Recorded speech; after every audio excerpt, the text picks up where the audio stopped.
2024-এর পর থেকেই আলোচনার তুঙ্গে ইসলামী ছাত্র শিবির। একের পর এক আত্মপ্রকাশের চমক দেখিয়েছে সংগঠনটি। যে সংগঠন ছিল নিষিদ্ধ, এমনকি তাদের হত্যা করাও ছিল জায়েজ, তারাই এখন দাপিয়ে বেড়াচ্ছে পুরো বাংলাদেশ। সবশেষ ডাকসু ও জাকসু নির্বাচনে ভূমিধস বিজয়ের পর আলোচনার শিরোনাম হয়ে গেছে এই ছাত্র সংগঠনটি। হঠাৎ করেই আলোচনা উঠছে শিবিরে যোগ দিতে বাংলাদেশে আসছেন পাকিস্তানের জনপ্রিয় অভিনেত্রী হানিয়া আমির। সম্প্রতি একটি ভিডিও বার্তায় তিনি ঘোষণা দেন বাংলাদেশে আসবেন তিনি। সব আলোচনা মাথাচাড়া দিয়ে ওঠে এরপর থেকেই।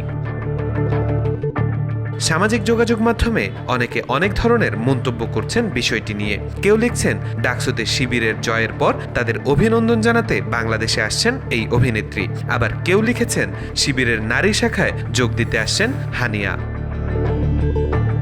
কিন্তু প্রশ্ন হলো, কেন বাংলাদেশে আসছেন এই সুন্দরী অভিনেত্রী? জানা গেছে হানিয়া বাংলাদেশে আসছেন মূলত একটি বহুজাতিক কোম্পানির আমন্ত্রণে। ওই কোম্পানির ব্র্যান্ড অ্যাম্বাসেডর হিসেবে অনেকদিন ধরেই কাজ করছেন পাকিস্তানের এই অভিনেত্রী।